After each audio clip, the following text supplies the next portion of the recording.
Okay, welcome to this introduction to the Brightspace website for ARH 205, Myths of Greece and Rome and Western Art, Fall 2026.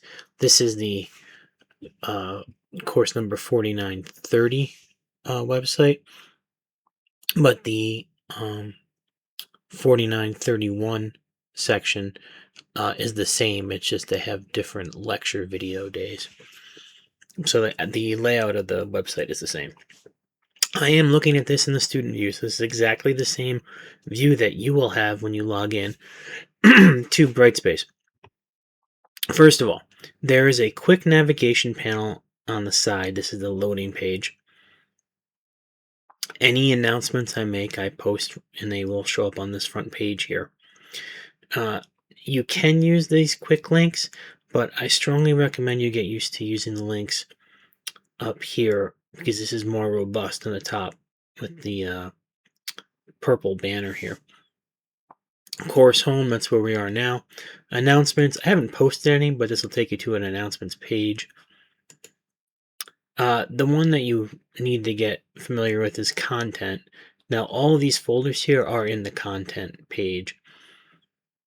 Assignments, there's going to be one assignment. I haven't posted it yet. It's the participation assignment. And you'll fill that out in the last week of the semester. We don't have discussions.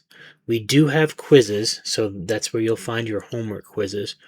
On the quizzes part, you can always check your grades at grades. And that's basically it for students. But the places you're going to be going most often are content and quizzes. So the content is what I want to introduce you to specifically here today, because I have tutorials for other things. But you can see the major folders are listed on the left for the contents. I was last in supplemental resources, so that's down here. But if you go to table of contents, you can see that everything is here. So your first assignments, first of all, are to go to read the syllabus. So if you click on the syllabus, this percentage just tells you how much of the page you've clicked through at this point. And the syllabus is in the syllabus and schedule folder. See the syllabus and the schedule. There's a video here with an embedded quiz in it for the syllabus. You can watch that and skip through it to the end just to get an example of how to take the quizzes. There is, and this is really the most important part, there are, I should say, a lot, and I mean a lot, of tutorials that you need to know how to, you need to view to know how to navigate this website in a more deeper manner. Taking homework quizzes and reviewing the answers, you need to watch that video. Taking embedded lecture quizzes, you need to watch that video. Accessing ARH 205 text, it says for fall 2025, but it's the same procedure in 2026. This tells you how to interpret the schedule. Like I have the schedule set up a certain way. I don't refer to page numbers. None of our books have page numbers except for one. I do everything by chapters and sections, so you need to figure that out. I demonstrate it for you in this video. Same for the embedded lecture quizzes. I demonstrate how to take those lecture quizzes. There are things you need to know in there. I'm not going over them in this video too. You need to know them. Watch the video. It's 10 minutes.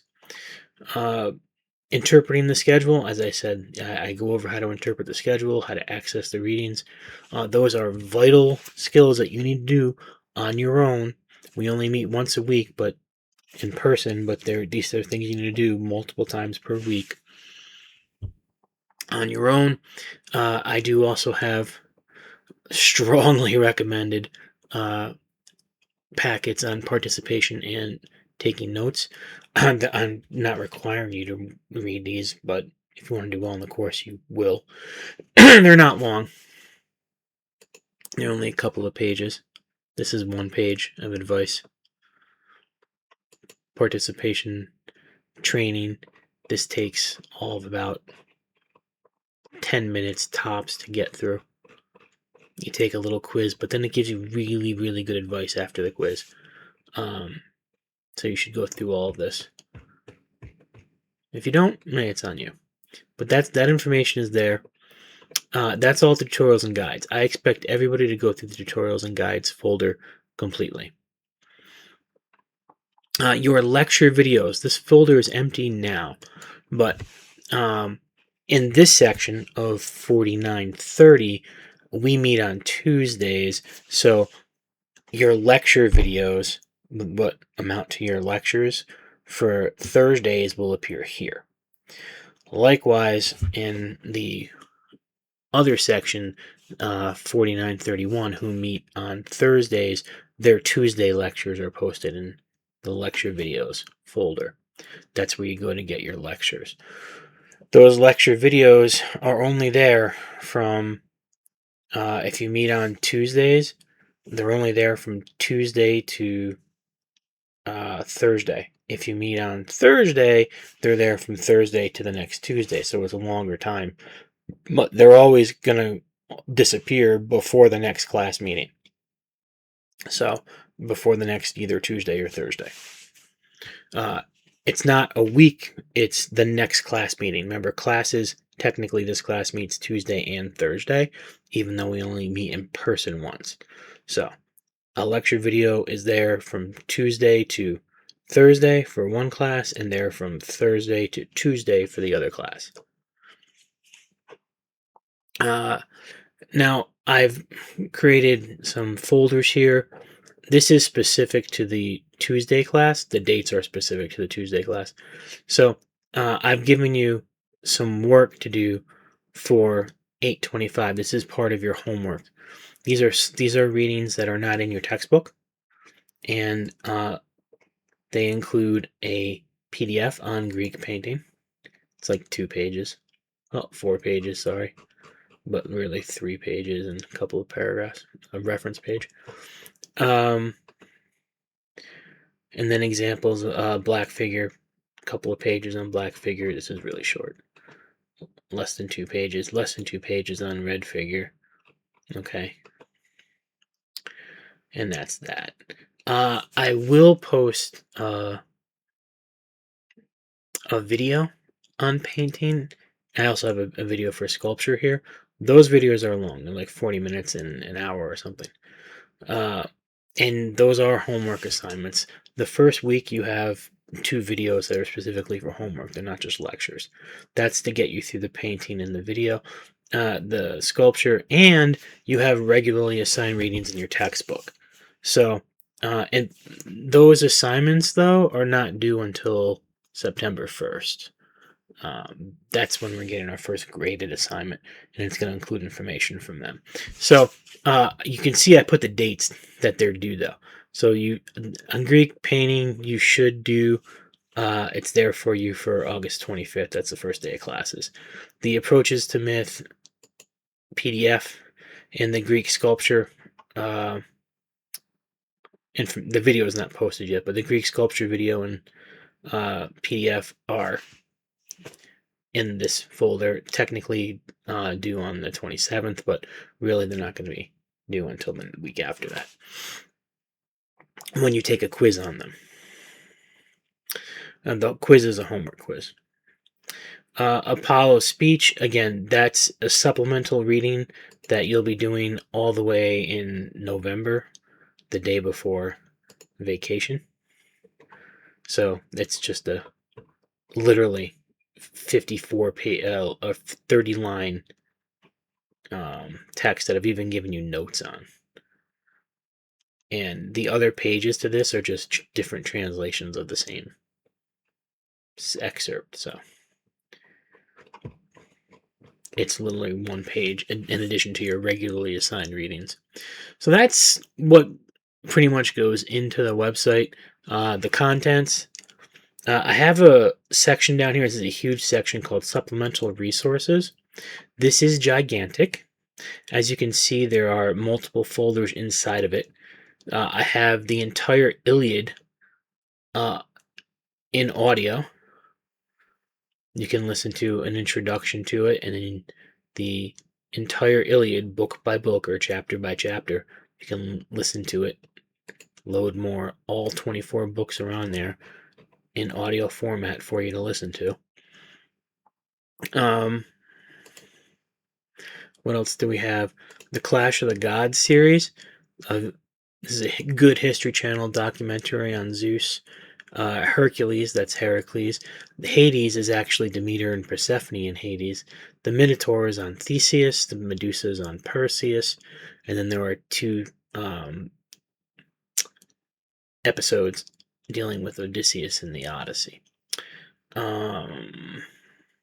In Search of the Trojan War, a documentary on the historical discovery of Troy, or look as it relates to the history of the Iliad. Very interesting stuff there. It tells us about the interrelationship between the mythology and the history of the Trojan War in the Greco-Roman world. And if I go back to the top of the supplemental resources, some of the stuff is repeated from the assignments in the first week, but there are some nice videos here that talk about myth. These are things that you should watch or listen to if you want to study and review material. And that's pretty much it so far, but this is where I put in the supplemental resources things that you can use to study in your spare time. Things that you're not officially assigned to read, but are very helpful in reviewing, committing information to memory. All right, that's pretty much the website. The assignment section has nothing here yet, but it will be the one-page essay that you're expected to write on participation, and I will post that and go over it with you in person once it's up there. And the quizzes, I do have a syllabus practice quiz up there right now. Okay, and there is a tutorial that goes over how to take these quizzes. The practice quiz is set up just like a regular quiz, except you can take it at any time. But there is, in the tutorial, it tells you how to check your answers as well. And that's it. That's the website. Those are the major things. Grades isn't going to show us anything yet either. But when you've completed quizzes, lecture quizzes, embedded quizzes, and when I post exam grades, it'll all show up in the grades here. Keep in mind, not every item that is graded on here is actually a part of your course grade. You have to refer to your syllabus to identify what grades are actually graded. For example, your syllabus quiz, when you take it, will show up here as a grade, but it's not actually part of your grades. It's a practice quiz. It doesn't count in your homework quizzes. It's just an example of a homework quiz. It's an ungraded homework quiz. So you'll still see it here as a grade, something out of 100 maybe, but it won't count towards your actual homework grade. The same is true of the syllabus embedded lecture quiz. You're taking it, it's there, but it doesn't count. It's not a part of the lecture quizzes. So it'll show you as an individual quiz, but it won't count towards your actual lecture quizzes grade. But once you start getting grades, they'll start populating, and you'll be able to see what the grades are and how they're not affecting the larger grades. But that won't happen until I actually add assignments. I haven't added them here yet, so I can't really show you anything. There you go. So you're going to be using announcements will show up on the front page anyway. The content section, the assignment section is literally one assignment, and the quizzes and the grades. You can ignore discussions. I would delete it if I knew how. I don't think it can be. I would delete groups and more and all that crap too, but you're going to be using home, announcements, content, assignments, quizzes, grades. Okay,